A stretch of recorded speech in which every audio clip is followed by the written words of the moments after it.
welcome back to Cooking with Katie. I'm a registered dietitian with White Earth Public Health. I'm coming to you from my kitchen today, and I'd like to welcome my guest, Gail. Thanks, Katie. I work with Katie at White Earth Public Health. She's a joy to be around. Wonderful. Thanks for having me in your kitchen today. Awesome. I'm glad you can join me. So what have we got going on this week, Gail? This week we're going back to the bowl type dishes. We will be making a take on chow mein. We will be substituting out of the stir-fry noodles for spaghetti squash and make this a low-carb meal. Awesome. This is exciting. I really like this great chow mein recipe because it's an easy fix and it's very versatile. You can recreate this with our version, like with the spaghetti squash, or you can go ahead and add thin spaghetti noodles. You can go with the traditional stir-fry noodles. You could do brown rice or keep it low carb with a quinoa or zoodles. And you can always add what other favorite vegetables that you have and top it off with your favorite sauce. So you can just always go ahead and use our recipe as a guidance. So let's get started on our spaghetti squash chicken chow mein. We went ahead and backed off our spaghetti squash beforehand. You could do this as well to save time if you need. The recipe calls for a 3-pound squash. The one we have is a bit larger than that. So we will just scrape out about 3/4 and save the rest for a different dish. So let's go ahead and start scraping here. So to bake our squash, we just went ahead and set our oven. Well, first of all, we cleaned up our squash. We cut it in half and cleaned out the seeds. And then we just put our cut side down. And then it cooked for about 45 minutes at 375 degrees. So as you can see, when Gail's scraping that out, it's so cool because you can see you're really getting that, the squash strands separate and you're getting that noodle-like look that we're looking for. So that's why this really makes a perfect fit for this dish. So we will just go ahead and finish scraping out our squash and then we will begin our stir fry. Now we're going to start with our sauce. It is simple. In our bowl, we have 2 tablespoons of reduced sodium soy sauce and add 2 teaspoons rice vinegar or white vinegar and 1 teaspoon hoisin or soy sauce. We are using hoisin, but if you have neither, you can sub in more soy sauce. Before adding the full tablespoon of soy sauce, we will taste and add to our liking. If you would like to make it spicy, you could sure stir in some Tabasco or sriracha sauce. Do you like spice, Gail? I love spice. Oh, see, I'm not. Well, you could take it home and you can have the spiciness. So I always go light on the spice. So with that being said, simple things. You can use this sauce that we're making today, or else you can check out my recipe book, and there are some more homemade sauce ideas on there. This recipe makes almost 3 tablespoons of sauce. So if you were gonna make your own sauce, or perhaps maybe a bought-in sauce that you already have, a stir-fry sauce, you need about 3 tablespoons. And remember too, some sauces have stronger flavors, so maybe you wouldn't need that much, so just make sure you taste test it as you're cooking and add to your desire. Awesome. All right, so awesome. Now let's get the rest going.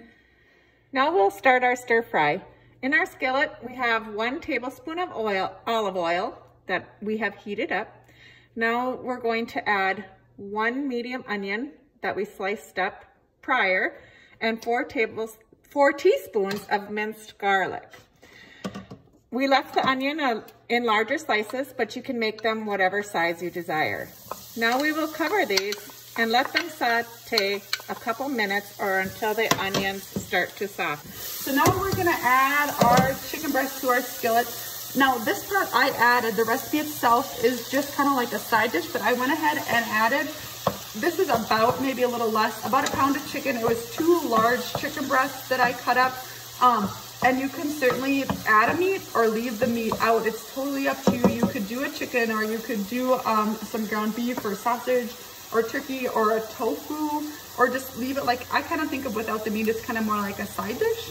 So just do whatever works for you. So now we stirred it together. You saw Gail mix it up for us. We're gonna recover this and let it cook. We'll probably, stir it on and off. It'll take about 4 to 5 minutes until the chicken's done. All right, our chicken is done, and we will add in our veggies. We are following the recipe and adding 1 cup of sugar snap peas,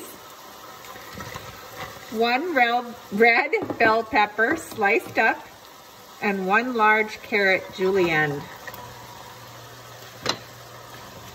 And I think I went away from the julienne, I just chopped it. But you know, when you're going with however and whatever vegetables you want to add, just make them work best. Another really great addition to this would just be a bag, like a 16-ounce bag of frozen vegetables.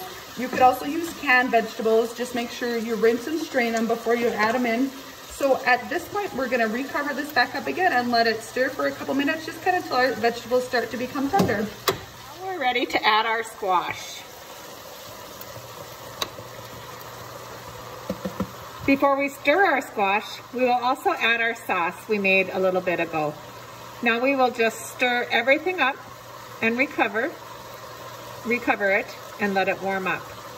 We do not want to overheat because the squash noodles will become mushy if overcooked. While Gail is stirring all that up carefully, it's kind of a full pot, sorry Gail. That's okay. Just like we talked about earlier, in case the spaghetti squash is like just not something you want to try, I really recommend trying it. It's an amazing dish, it's super delicious.